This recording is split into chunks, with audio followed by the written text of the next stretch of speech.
Super. Aujourd'hui, nous avons un moment très intéressant. Nous avons beaucoup de nouveaux venus et beaucoup de gens ne comprennent pas vraiment comment même expliquer, comment lancer un nouveau venu. Que peut-on faire? Voilà, une personne est arrivée, elle est enthousiaste, elle aime tout beaucoup, mais il n'est pas tout à fait clair quoi faire. Et maintenant, nous allons examiner ensemble une histoire très importante. Je dirais même une histoire culte. Vous savez, il y a probablement, dans le cinéma, des films cultes. Il y a des œuvres classiques de renommée mondiale dans la musique. Et dans le MLM, il y a aussi des œuvres cultes. Aujourd'hui, nous allons parler de l'une d'elles. Je vous le dis tout de suite, ce sera une publicité. Une publicité. Donc, il est fort probable que vous deviez ensuite vous procurer ce dont je parle euh, et l'utiliser, car c'est une chose très, très merveilleuse et utile.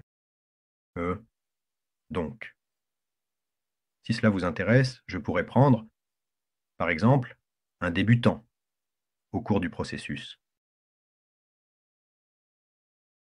Eh bien, nous allons nous en occuper au fur et à mesure d'aujourd'hui. D'aujourd'hui. Alors, comment est votre morale de combattant? Prêts à bien travailler?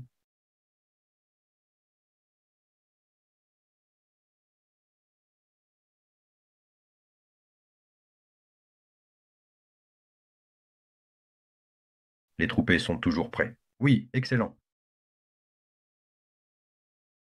Bien. Aujourd'hui, nous allons analyser un livre ensemble. Un livre. Ce livre, euh, je ne pourrais pas le raconter entièrement en 45 minutes ou en 1 heure. Le livre n'est pas très grand. Ce serait génial si vous le téléchargiez ou même l'achetiez en magasin pour le lire, pour l'avoir à portée de main. Le livre est très précieux. Écrivez, dites-moi, s'il vous plaît, qui parmi vous a déjà entendu parler d'un écrivain comme Don Philo ou Don Philo? Don Philo est un marketeur américain très de l'époque du grand rêve américain, il y a assez longtemps. Un grand réseau, et il a plusieurs best-sellers puissants, de livres MLM qui ont influencé l'industrie en général, ont eu un impact très fort sur l'industrie. Parce que lors de notre formation, que notre équipe a eue le week-end dernier, nous avons justement analysé, y compris l'histoire de l'industrie, de nombreux moments sur lesquels, quelles étapes de développement. Mais c'était cette personne qui a vraiment été l'une des premières à structurer et à diffuser massivement dans la conscience publique comment fonctionne le business en réseau et quels en sont les principaux aspects. C'est pourquoi je vous dirai tout de suite, il est fort probable que vous devrez prendre et trouver pour vous le livre 10 leçons sur des serviettes. Le télécharger quelque part, l'acheter quelque part, soit en version papier. Un point très utile. Plus loin, l'objectif de la formation d'aujourd'hui. En général, l'objectif de la formation dans le business en réseau, pas seulement aujourd'hui, mais en général, est le suivant: simplicité, publication et croissance. Ce sont des choses interconnectées. C'est très important. Et à partir de ces éléments de base, j'aime beaucoup comme le livre est écrit en principe, car il utilise des métaphores et des éléments artistiques. Par exemple, la métaphore de la serviette. C'est-à-dire, dans le livre, il y a 10 rencontres, c'est-à-dire une personne vient voir un réseau expérimenté et celui-ci lui dessine et montre directement sur des serviettes. C'est très amusant.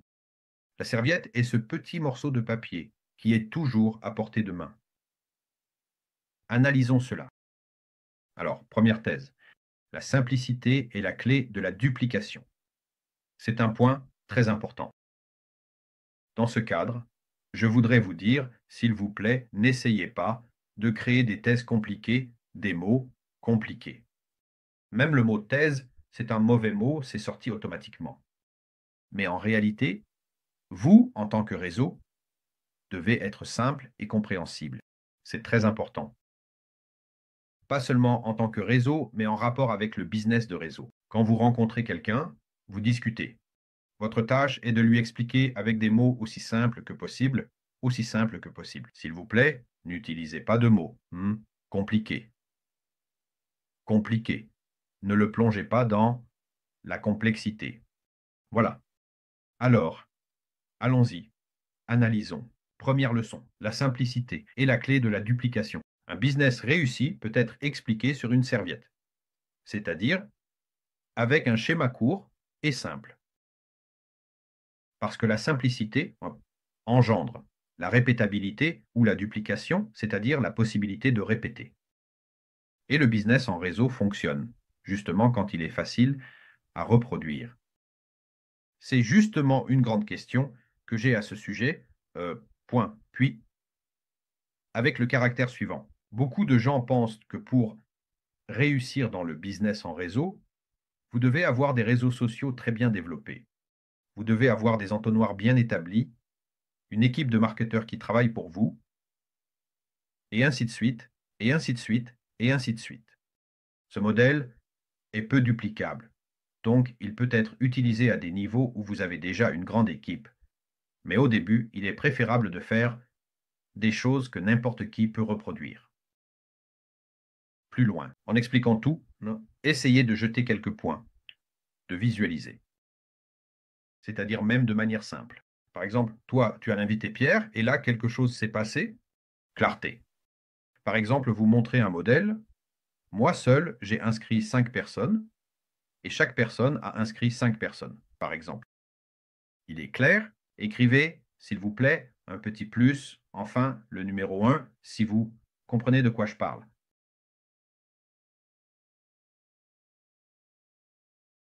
Plus c'est simple, mieux c'est. Nous avons eu, par exemple, un moment comme ça. Justement, lors d'une formation, c'est très bien que cela ait été révélé. C'est-à-dire, par exemple, nous avons un partenaire qui est très chouette, très énergique, très compétent. Il transmet vraiment bien, mais il est monté sur scène et il y avait un modèle du genre signer ou expliquer quelque chose. Et il a commencé à expliquer avec des mots très compliqués. Il a commencé à expliquer avec des mots compliqués, comme pour montrer qu'il est plus intelligent, etc. Et cela ne devrait pas fonctionner ainsi. Vous devez toujours être au même niveau que la personne. Au contraire, je suis ton ami. Allons-y, ensemble, comme ça. Plus loin. Leçon numéro 2. Modèle 1, 5-5. Qu'est-ce que c'est? Par exemple, vous expliquez le principe de fonctionnement et comprenez aussi ce principe. Pour vous-même, il est très bon. Si je peux facilement connecter avec une explication simple 5 personnes, alors elles pourront me reproduire. Logique? Logique. Alors, nous avons une histoire comme celle-ci. Et s'ils peuvent me reproduire, cela fait déjà 155 personnes au troisième niveau. Eh bien, voilà, sur 3 niveaux au total. Vous comprenez, n'est-ce pas? 155 personnes. Donc, le critère clé à ce moment-là est là. Simplicité, de la répétition, comment vous transmettez. Donc, si soudainement, vos réunions deviennent quelque chose de très compliqué, quelque chose de vraiment, eh bien, comme on dit, sans une demi-bouteille, on ne s'en sort pas, sans une bouteille d'alcool, on ne s'en sort pas, alors c'est un modèle peu reproductible. Amis, écrivez, réagissez autrement. Avez-vous déjà été confronté à une situation où, lors de réunions, vous discutez et vous réalisez que vous avez vraiment surchargé la personne? Surchargé, c'est-à-dire que vous essayez de lui expliquer quelque chose, vous insérez des termes, et des mots que vous avez entendus quelque part. C'est-à-dire que vous essayez vraiment de l'accabler au lieu de comprendre qu'il s'agit d'une personne ordinaire. Vous devez lui expliquer, écoutez, je vous ai invité. L'entreprise me donnera un bonus pour cela. Tu as gagné de l'argent et pour cela l'entreprise me donne une prime. Eh bien, par exemple, oui, vous parlez avec quelqu'un et c'est clair, n'est-ce pas? Des mots simples et compréhensibles pour la personne en question. Si vous parlez, par exemple, avec un marketeur, un blogueur, etc., oui, s'il vous plaît, utilisez des termes comme génération de leads, conversion et d'autres. Mots intelligents. Mais si vous parlez simplement avec votre ami, utilisez les mêmes mots que vous utilisez habituellement avec votre ami. C'est important. C'est important parce que l'objectif principal lors de la signature est la compréhension mutuelle, pour que vous transmettiez l'idée dont la personne a besoin et non pas, pour lui montrer à quel point vous êtes intelligent, occupé par quelque chose d'incompréhensible, et que vous voulez quelque chose de lui. Tout ce qui est incompréhensible engendre. Eh bien, tout ce qui est incompréhensible engendre le rejet. Eh bien, il ne croit souvent pas parce que vous comprenez bien qu'il ne croit souvent pas parce qu'il ne comprend pas. Si nous abordons cette question, comme l'a suggéré Dimitri, il écoute, non, sans entendre parce qu'il ne croit pas. Ah, peut-être que pour que la personne vous entende, vous devez commencer par des choses qu'elle comprend, c'est-à-dire dans ce cadre. Par exemple, une personne est habituée. Vous savez, votre ami, il a travaillé toute sa vie de 8 heures du matin à 5 heures du soir. Il recevait un salaire pour cela, et au cours de sa vie, il a gravi les échelons de carrière, a déjà atteint quelque chose, etc. Dans sa vision du monde, il y a cette notion, c'est-à-dire il a passé autant de temps, il a gagné autant d'argent. Donc, il peut d'abord commencer à partir de cette position. Peut-être que vous expliquerez un aspect quelque part avec le passif, quelque chose d'autre, puis sur les primes. Ensuite, concernant les primes, certains aspects peuvent être abordés, c'est-à-dire qu'il faut trouver une approche pour chaque personne. Mais si vous expliquez avec des mots simples, c'est facilement reproductible. Plus loin. Encore une fois, la duplication est la condition principale. D'ailleurs, nous analysons 3 points différents, bien qu'ils tournent tous autour de la même chose. Donc, nous avons d'excellents designers. Peut-être vous souvenez-vous du film Universal Soldier. Universal Soldier est un film avec Dolph Lundgren et Jean-Claude Van Damme sur le fait que, pour beaucoup d'argent, dans un laboratoire très coûteux, ils ont créé, disons, 10 personnes qui sont totalement invincibles, qui sont des super soldats capables de faire énormément de choses. Alors, regardez. Pour obtenir des résultats dans le marketing de réseau, il n'est pas nécessaire d'être comme ça. Parce que le marketing de réseau ne se fait pas avec 3 ou 4 personnes. Le marketing de réseau, c'est comme. Napoléon disait, Dieu aime les gros bataillons. Donc, dans notre cas, nous avons besoin de gros bataillons. C'est pourquoi il n'est pas nécessaire d'être des super soldats pour cela. Pour cela, il faut exécuter correctement des actions simples. Ce que vous faites doit être facilement reproductible. Si vous adoptez comme principe que vous êtes une personne riche, vous invitez votre ami. Eux, par exemple, il n'est pas aussi riche. Vous lui dites, je vais te fournir un pack. Par exemple, je t'achèterai un pack business. Invite d'autres personnes. Que se passe-t-il à ce moment-là? Cet ami ne peut pas faire cela. Il n'a pas de quoi s'acheter un pack business. Il ne peut pas signer des gens en leur proposant qu'ils leur achètent un pack business. Il ne peut pas, en conséquence, il amène les gens vers vous pour que vous leur achetiez un pack business, un business étrange par exemple, et ainsi de suite. Parce que c'est difficile à reproduire. Plus loin, si vous êtes dans le business de réseau par exemple, et que vous avez atteint, là, vous avez gagné 1 million de dollars. Et à chaque réunion, vous dites, j'ai gagné 1 million de dollars. C'est pour cela que je t'invite. Ici, allons-y ensemble. Alors votre nouveau ne peut pas dire « J'ai gagné 1 million de dollars ». Vous comprenez, n'est-ce pas? C'est la raison pour laquelle j'essaie de ne pas divulguer mes résultats dans le marketing de réseau où je gagne, depuis 19 ans probablement, au-dessus de la moyenne, car mon objectif est d'expliquer le modèle. Mon objectif est de faire en sorte que les gens puissent me reproduire. C'est ce à quoi j'aspire sincèrement et ce que je vous souhaite. Et charger les gens avec des choses qu'ils n'ont pas. Cela peut les faire s'inscrire, mais cela ne garantit pas qu'ils pourront vous reproduire. C'est pourquoi soit vous transformez puissant, fort, réussi en simple vendeur. C'est-à-dire que vous inscrivez simplement des clients.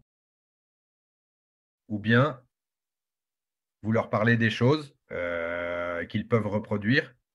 Veuillez écrire le chiffre 3 si ce point est clair.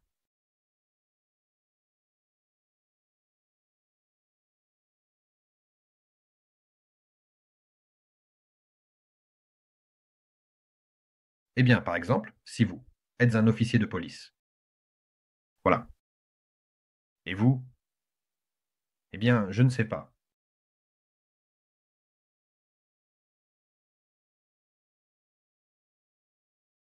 Vous pouvez prendre quelqu'un, par exemple, et dire « Soit tu t'inscris, soit je te glisse de la drogue ». Je précise tout de suite que je ne pense pas que tous les officiers de police se comportent ainsi. C'est juste une idée comme ça. Quel impact fort peut-on appliquer? Par exemple, une personne s'inscrira mais ne travaillera pas. Vous comprenez l'histoire, n'est-ce pas? Bien que si vous avez parmi vous des officiers de police intéressants, envisagez peut-être de rassembler une grande première ligne. Pas une équipe très soudée, mais néanmoins. Alors, continuons.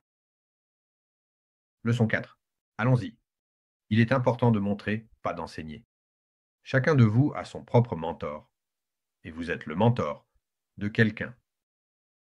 Il est très important ici que vos partenaires travaillent directement avec vous, pour qu'ils voient que vous invitez aussi, que vous construisez également une équipe. Et il est important pour vous de voir, c'est-à-dire, par exemple, asseyez-vous à côté de vos premières lignes. Écoutez comment ils organisent les réunions. Organisez vous-même des réunions avec eux, discutez de ce qui fonctionne mieux ou moins bien. Vivez l'expérience ensemble, c'est-à-dire faites des affaires ensemble, car beaucoup de gens signent quelqu'un et l'abandonnent. Par exemple, nous avons une petite équipe, quelques gars sympas qui vont dans les restaurants, fument des chichas et discutent affaires. Mais quand une personne s'inscrit, elle ne rejoint pas ce groupe. Peut-être parce qu'elle n'a pas les moyens de se rendre dans les bars à chicha ou pour d'autres raisons. Et en conséquence, il y a une rupture. Cela ne démarre pas. La duplication ne se produit pas. Mais il est important de vivre ensemble. C'est-à-dire que, par exemple, j'aime beaucoup ce que fait Evgeny Pshenitsyn ou Evgeny Sherbina. Oui, c'est-à-dire ceux qui, eh bien, je sais qu'au Tatarstan, il y a des gars comme ça. Eh bien, ces gars-là font de même. Et j'ai vu à plusieurs reprises comment Idilia et Rausalia se rassemblent en groupe et commencent à travailler ensemble. Mais ce sont juste les exemples que je connais avec certitude. C'est-à-dire que Evgeny Pshenitsyn, par exemple, s'assoit au bureau et tourmente quelqu'un, alors, disons que Sergei, notre partenaire, vient nous voir. Et Genia dit « Allez, sors ça. Sors la liste. Allez, appelle selon la liste. » Et il appelle lui-même selon la liste. C'est très, très bien. C'est très, très illustratif. Donc, dans ce sens, il faut vraiment interagir. Vous vous êtes abonnés, travaillez ensemble. Travailler ensemble. Même pourquoi, par exemple, notre entreprise dit que tout partenaire peut, eh bien, appeler à l'avance, venir, par exemple, en Turquie, travailler au bureau. Pourquoi faire? Pour voir comment le travail se déroule dans l'entreprise. Pour voir que, par exemple, le directeur, Alian Mourdalov, il est très actif. très activement engagés dans des négociations constantes du niveau des négociations qui ont lieu, et ainsi de suite. En travaillant ensemble, cela donne une force supplémentaire, une compréhension et une confiance. Par exemple, oui, je sais, ici il y avait Roma Yurchenko qui est venu avec des yeux écarquillés et après cela, il a commencé à faire signer tout le monde et ça a commencé à marcher, n'est-ce pas? Parce qu'il a vu le travail réel. Et vos partenaires, vos nouveaux venus, ils ne doivent pas seulement venir voir Aliane Murdalov. Aucune Antalya ne pourra nous accueillir, ni Antalya, ni le bureau. Mais justement, ensemble, nous nous sommes inscrits et avons commencé à avancer. Vous comprenez, n'est-ce pas? Et vous aurez honte de paraître devant un nouveau venu, donc vous serez probablement très efficace. Alors, allez, mettez, s'il vous plaît, un 4, ceux qui ont compris comment cela fonctionne.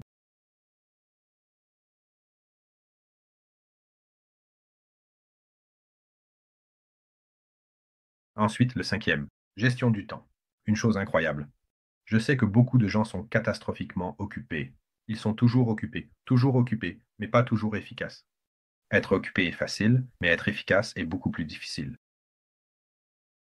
Si vous vous occupez de votre entreprise, 5 à 10 heures par semaine, mais chaque semaine, il est important de comprendre. Chaque semaine, vous y consacrez, je ne sais pas, 2 heures par jour, 1 heure, ou 2 heures par jour en semaine. Planifiez ce temps.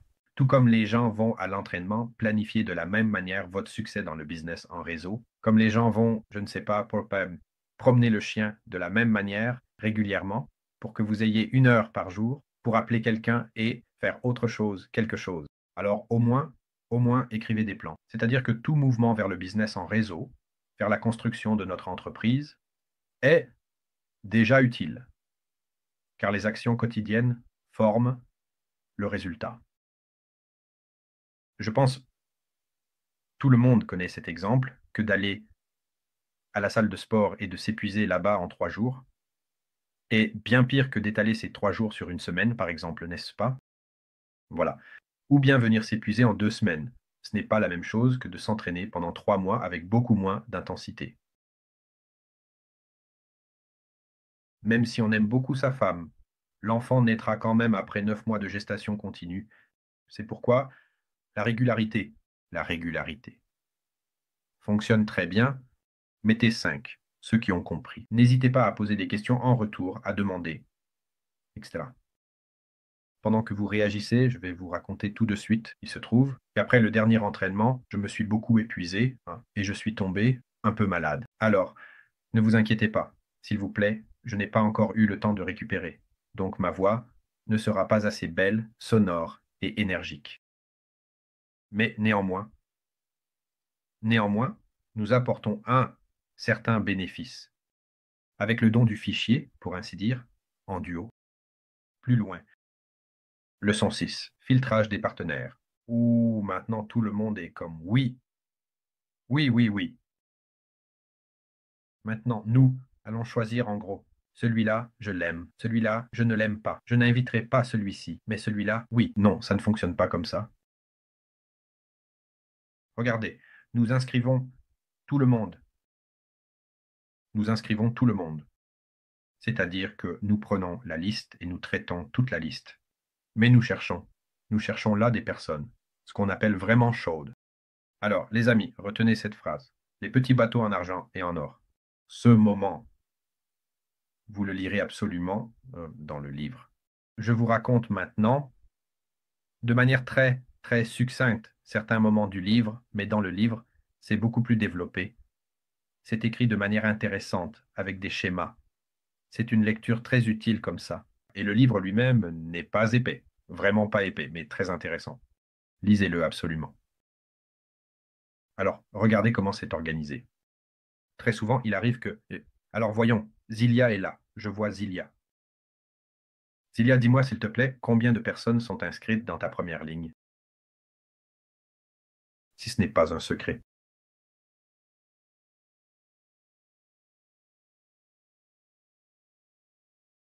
29. Et combien d'entre eux ont investi dans des packs significatifs? par exemple, des milliers.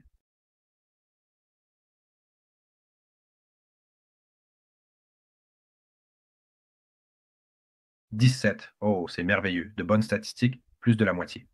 Et combien d'entre eux construisent une équipe?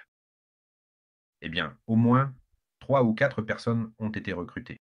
8. Regardez d'ailleurs, Zilia a de très bonnes statistiques. C'est-à-dire qu'environ la moitié des inscrits ont investi une bonne somme et environ la moitié de ceux qui ont investi une bonne somme construisent une équipe. C'est une très bonne statistique. C'est précisément la statistique de Zilia. C'est spécifiquement celle de Zilia. Pour quelqu'un d'autre, cela peut être différent. C'est normal.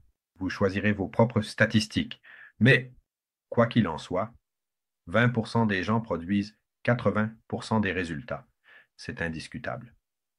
Chez Zilia, parmi ces 8, il y a plusieurs personnes. Vous comprenez?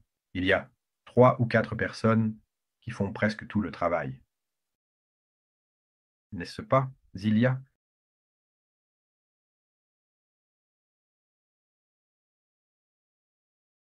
Oui, voilà. Et, et tous, et tous sont des gens qui sont prêts à s'efforcer, de se développer, à bouger, passionnés, qui, eh bien, ne sont pas satisfaits de leurs résultats actuels dans la vie. Voilà. Tirer tous ceux qui traînent, se plaignent, racontent des histoires interminables n'a pas de sens. Cela n'a pas de sens. Il vaut mieux y revenir, de temps en temps, en parlant des nouveaux résultats que vous avez obtenus avec d'autres. C'est-à-dire, il y a une sagesse indienne incroyable, incroyable, elle est très complexe. Les Indiens Cherokees, je crois, ont dit. Et il y avait un moment où, si le cheval est mort, alors descend. C'est une chose très profonde, car dans le business en réseau, les gens commencent à essayer de ranimer un cheval mort avec des potions magiques, lui faire un massage revigorant, s'asseoir pour le motiver ou d'autres choses encore. Alors que ce cheval n'a peut-être jamais été vivant dès le départ. Et donc, tant que vous dépensez, cela pour une personne qui ne bouge pas, c'est, eh bien, sans aucun doute, un préjudice pour votre entreprise, en premier lieu. Mais il y a ici un très petit détail, hein, si vous êtes absolument certain que cette personne peut obtenir un grand résultat. Par exemple, et cela doit être objectif, il ne doit y avoir aucune subjectivité là-dedans. C'est-à-dire cette personne, par exemple, est un networker avec de grands résultats ou avec une équipe en activité. Voilà. Ou bien c'est un entrepreneur normal, un entrepreneur actif, pas celui qui est déjà devenu plus un fonctionnaire qu'un entrepreneur. Un entrepreneur vraiment actif. Donc, ou bien cette personne a une position de vie très active, veut vraiment, par exemple, de l'argent, des opportunités, etc. Voilà. Et c'est normal que ces personnes refusent dès la première fois.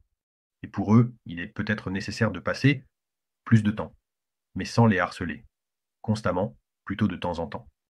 C'est-à-dire, après chaque rencontre, vous dites simplement, écoute, allons, eh bien, dans 2 semaines, rencontrons-nous, ou là, appelons-nous. Voilà, je te raconterai ce qui s'est passé chez nous. Et toujours ne pas le pousser, mais plutôt l'inspirer. Parce qu'en fait, très souvent, les personnes fortes ne signent pas rapidement. Par exemple, prenons Juan.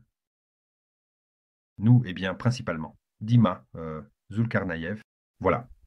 Mais avec ma participation également, nous l'avons suivi pendant un an. Un an pour signer Juan Jiménez Pérez. Voilà. Donc, il y a aussi des gens qui prennent beaucoup de temps à observer. Et il est tout à fait probable que nous ayons plusieurs tours de négociation et ensuite nous écrivons. Enfin, c'est ce genre d'histoire.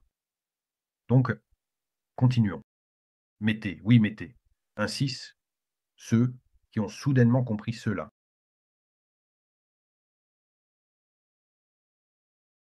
Super. Vous vous souvenez, n'est-ce pas? Le cheval est mort. Descends. Une pensée profonde. Super. Super. De plus en plus, le chiffre commence à réagir. Ensuite, septième, tu es un leader. On te copie. Cette pensée est vraiment désagréable. Une pensée désagréable, en quelque sorte. Regardez. Vous donnez l'exemple. Vous devenez un leader. Tout ce que tu fais, les tiens le répètent. Responsabilité égale croissance. Il y a une pensée profonde. Si, pour une raison quelconque, tes gens font plus que toi, il y a de grandes chances que tu cesses d'être leur leader. Eh bien, c'est-à-dire que tu dois vraiment faire quelque chose de pas important. Ne va pas. Comment? Plus difficile. Au début. C'est irréaliste. Il faut le faire. Donc, ensuite, si tu travailles pour la première ligne, les gens travaillent pour la première ligne. Si tu as, eh bien, une connexion avec eux, ils te reconnaissent comme supérieur, oui. Tu prends la responsabilité du résultat. Par exemple, vous avez planifié quelque chose. C'est-à-dire, cette semaine, ou ce mois-ci par exemple, je dois avoir un chiffre d'affaires de 50 000, supposons. Et tu réalises que ta structure, disons le 9 mai, n'a pas encore commencé à travailler. Tu dois toi-même accélérer. Tu as besoin de plus. Pour atteindre ce résultat, tu dois travailler plus toi-même. Et cela commence à être repris par ton équipe. Et il arrive très souvent que les personnes qui sont très loin, par exemple, de la qualification pour la promotion au début du mois, la réalisent à la fin du mois. Et il y a eu de tels exemples, et ils n'étaient pas rares. Voilà, c'est pourquoi. Il est très important que tu répètes. Si tu te comportes, ici, déjà avec une pensée encore plus profonde. La question n'est même pas seulement dans le travail. Si tu, par exemple, comment dire, c'est-à-dire qu'un leader, d'une manière ou d'une autre, établit une certaine tradition dans sa structure. Si, par exemple, il boit comme un trou, ou arrive sale à une réunion, son équipe, d'une manière ou d'une autre, va le répéter. Si le leader ne prend pas ses responsabilités, par exemple, s'ils se sont mis d'accord pour 4 heures, et qu'il arrive, je ne sais pas, à 4 heures et demie, cela se répétera aussi. Le problème est que l'équipe imite moins bien tes bonnes habitudes que tes mauvaises habitudes. Si, en tant que leader, tu montes sur scène et prêtes attention aux jeunes filles, pour les inviter à discuter individuellement, par exemple dans les chambres, cela se répandra très rapidement dans le réseau. Et cela se dupliquera d'une manière ou d'une autre. En général, cela ne se développera pas très bien. C'est pourquoi j'aime le business en réseau, car il est important d'être une personne intègre ici. Nous ne parlons pas des pyramides, car dans les pyramides, il n'y a généralement pas assez de temps pour établir une quelconque tradition à l'intérieur, au sein de l'équipe, elle se termine rapidement. Mais dans les entreprises de réseau qui visent un travail à long terme, ces aspects sont très importants.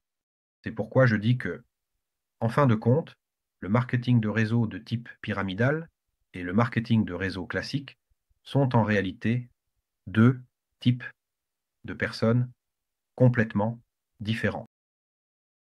Et il y a beaucoup plus de personnes intègres, là où il n'y a pas de pyramide.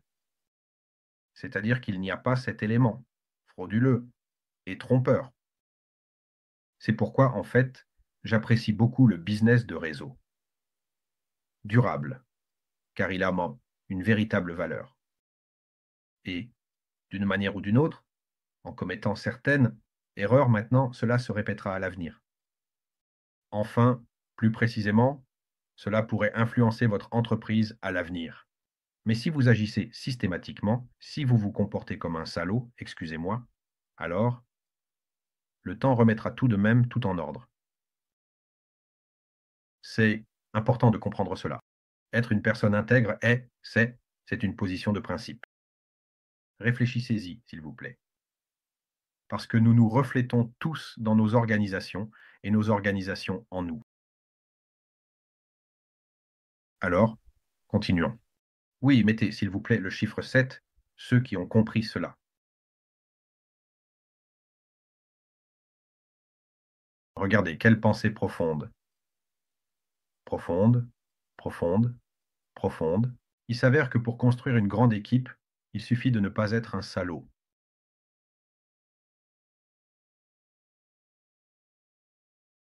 Voilà, passons à autre chose. Le 8e point, travailler avec les objections. Il est clair que nous avons examiné cela en détail. Je crois, il y a 2 ou 3 leçons. Regardez cela, s'il vous plaît, dans l'enregistrement. Nous avons cela dans notre chat. Travailler avec les objections. Cependant, un ajout très intéressant est que lors d'une rencontre en personne, vous pouvez dessiner les objections et y répondre par des questions en retour, par exemple. Vous comprenez? Et il est important de comprendre que, souvent, il est bien plus important de comprendre ce que la personne entend réellement par cette objection, ce qu'elle sous-entend, quelle est sa véritable objection. En gros, regardez la formation sur les objections, approfondissez le sujet, ce sera fait de manière plus détaillée. Mais utilisez l'astuce dessiner les objections avec la personne comme réponse. Voilà, par exemple, une personne me dit, je ne sais pas là, qui je pourrais impressionner. Tu dis, eh bien, par exemple, tu gagnes 500 $. Combien de personnes? Eh bien, 5 personnes, par exemple, à qui cela intéresserait de gagner 500 $, peux-tu trouver? Et la personne répond, je ne sais pas. Eh bien, probablement oui. Bien, tu as pris et dessiné. Pour lui, votre dessin devient en quelque sorte une réponse à la question, claire, structurée et comme un plan d'action. Et c'est important. Et beaucoup de gens, ce sont des visuels. Ils regardent avec leurs yeux. Ça fonctionne mieux. D'accord. Je ne poserai pas la 8e question. Nous avons tout un entraînement à ce sujet. Alors préparez-vous pour la 9e. Flux constant. Gardons la forme, comme on dit, n'est-ce pas?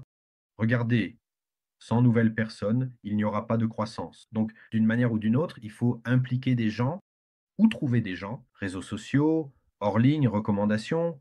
Ce sont des questions que vous utiliserez. Sans aucun doute, lorsque vous aurez d'abord bien parcouru votre liste au moins 1 ou 2 fois, parce qu'en réalité, les plus, vous devez comprendre une chose.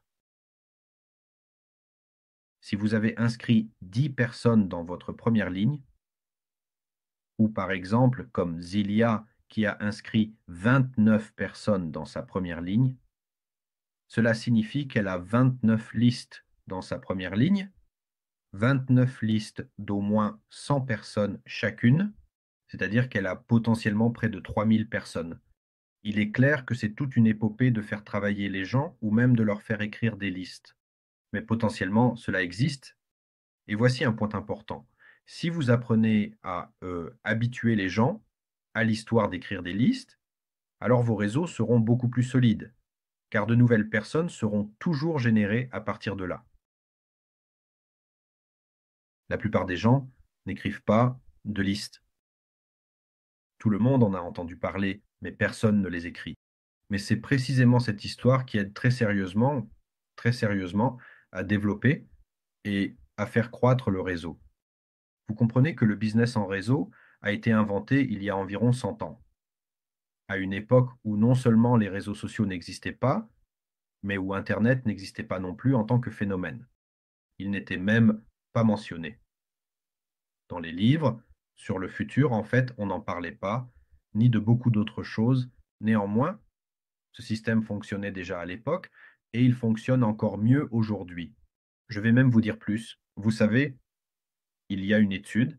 J'étudie tout ce qui est lié au marketing et à d'autres choses. Il y a une étude sur pourquoi les gens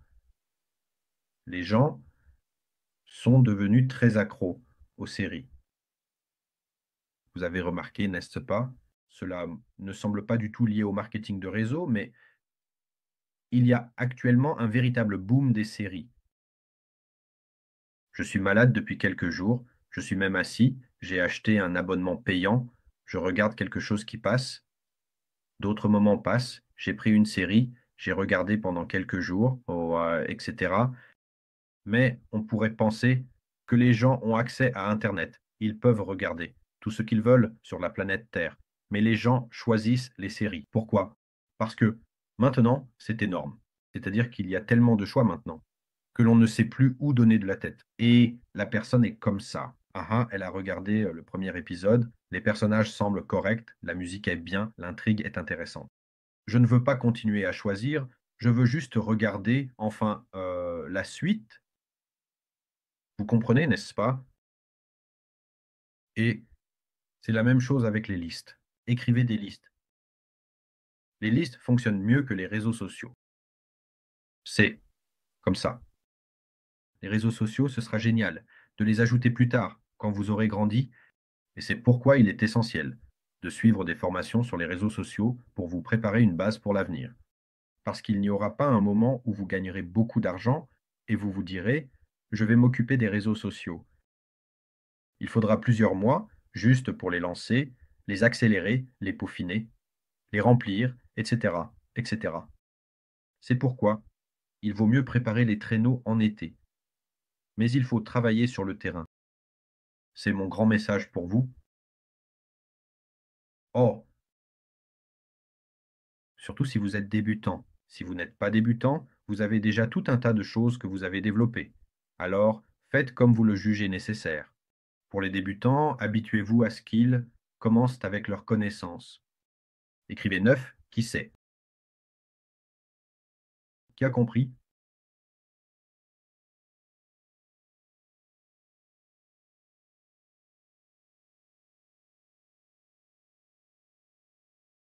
On m'a promis que je suivrais un cours sur les réseaux sociaux, que j'appuierais sur un bouton et que 10 personnes par jour me demanderaient de m'abonner.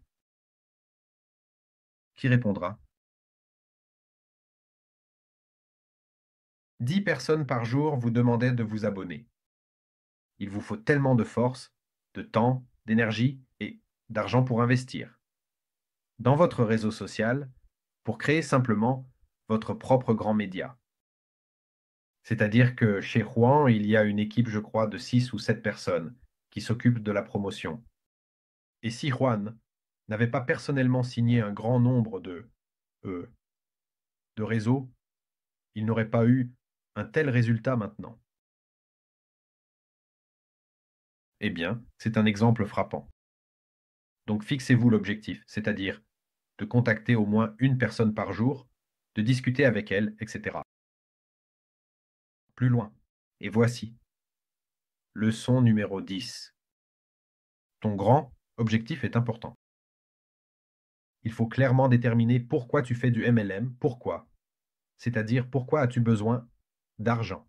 De quel montant as-tu besoin? As-tu besoin de liberté?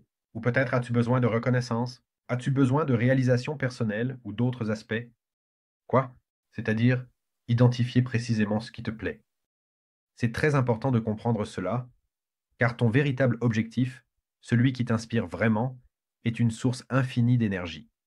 Iron Man avait dans sa poitrine une sorte de, source, source d'énergie, avec du titane, du vibranium, quelque chose comme ça. En gros, c'était un réacteur nucléaire qui brillait, si vous avez lu les bandes dessinées. Et c'est une pensée très intéressante, une métaphore très, très intéressante, appelons cela ainsi. C'est-à-dire que vraiment, quand un feu s'allume dans votre poitrine, vous devenez inarrêtable. Inarrêtable.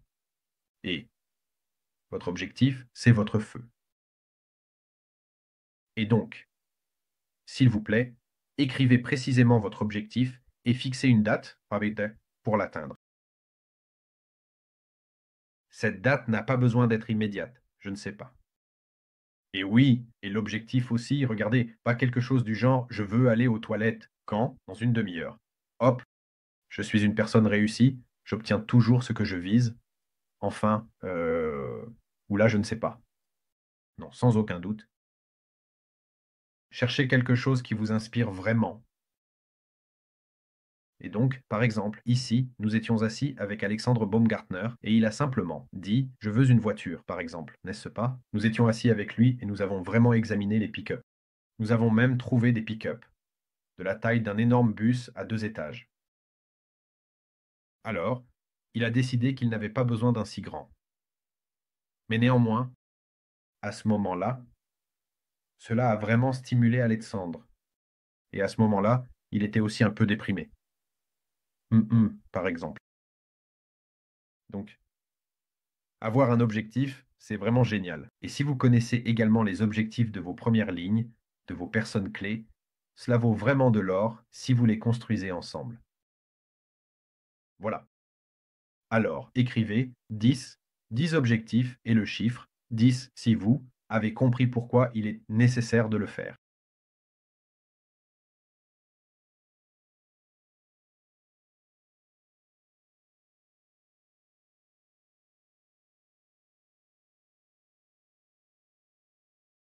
Voilà. Alexandre a commencé à se muscler. Après ses analyses de pick-up, c'est marrant, c'est ainsi que j'ai licencié une personne. Il y a un film formidable que j'aimais beaucoup avec George Clooney, je crois. Il était manager, spécialisé dans le licenciement des gens. Pour licencier quelqu'un, de son propre gré, il fallait lui trouver une motivation pour le licenciement. Un film très puissant. Je crois qu'il s'appelle In the Air. Regardez-le. Regardez le trait. Je ne sais pas comment ça s'appelle dans l'original anglais. En russe, c'est Up in the Air. George Clooney. Le film est très puissant. Il n'y a pas d'action, pas de fusillade, mais c'est très fort. Oui. Alors, mes amis, regardez, en conclusion. L'objectif est simplement de commencer et de lancer également le débutant que vous avez recruté. Lancez 5 personnes. L'objectif est 5 personnes. Plan pour la semaine, liste, appel, rencontre. Faites-vous une promesse à vous-même et à votre équipe. Par exemple, pour la semaine, pour le mois. Nous établissons des plans. C'est-à-dire que nous, par exemple, avec notre équipe, nous nous réunissons au début du mois, nous fixons des objectifs pour le mois, nous planifions les chiffres d'affaires, et il s'avère que, eh bien, certaines choses fonctionnent, d'autres ne fonctionnent pas complètement, mais c'est certainement mieux qu'avant. Et donc, je voudrais encore une fois vous parler de ce livre remarquable, remarquable de ce gentleman, Don Faya. Le livre s'appelle 10 leçons sur une serviette. 10 leçons sur des serviettes. Eh bien, pourquoi est-ce que je l'aime, en général, en principe? Il y a beaucoup de procédés artistiques. La serviette comme métaphore de la simplicité. Elle te plonge vraiment dedans, tu traverses ces moments avec la personne, c'est-à-dire avec l'écrivain. Je me souviens que je l'ai lu, soit en une soirée, soit en deux, mais très rapidement. Eh bien, il est vrai que je lis vite. Ensuite, c'est très bien illustré. Par exemple, le réseau. La croissance de la structure est montrée à travers un arbre, par exemple, qui s'étend de manière particulière. Il y a donc un beau moment artistique qui crée un certain effet waouh. Il y a beaucoup d'histoires, de petites scènes qui créent un effet de présence, comme si tu étais assis avec un mentor et comme si tu étais assis dans un café et que tu discutais. Voilà. Et il y a beaucoup de moments où il y a des oppositions. Par exemple, complexe, simple, solitaire, équipe. Là, non. Ou un récif, n'est-ce pas? Donc, on duplique le leader. Cela aide à comprendre ce qui est correct et ce qui ne l'est pas, ce qui est bien et ce qui est mal. Et un langage très simple et des images claires, sans aucun jargon professionnel. Il y a simplement des serviettes, des cercles, des lignes, des arbres, des échelles, c'est-à-dire compréhensible même pour quelqu'un, je ne sais pas, je pense. Dès l'âge de 12 ans, c'est absolument clair. Voilà. Et il y a beaucoup de visuels et des appels à l'action correcte et bon. Donc, les amis, l'objectif principal de ma formation d'aujourd'hui était de vous inspirer sincèrement à lire le livre 10 leçons sur une serviette. J'ai vraiment envie de créer une équipe de réseau véritablement professionnelle. Et je comprends parfaitement que, en s'entraînant 1 heure par semaine, personne ne deviendra professionnel. C'est impossible. On peut seulement voir dans quelle direction se développer, transmettre certaines valeurs, certains aspects. Un instant, on peut donner une direction. Mais votre véritable grand professionnalisme, vous pourrez le former vous-même par vos actions et vos prises de conscience. De notre côté, nous essayons justement de vous pousser un peu et de vous inspirer. Donc, les amis, merci pour votre présence. Vous êtes vraiment formidables et incroyables. Merci beaucoup. Tout le meilleur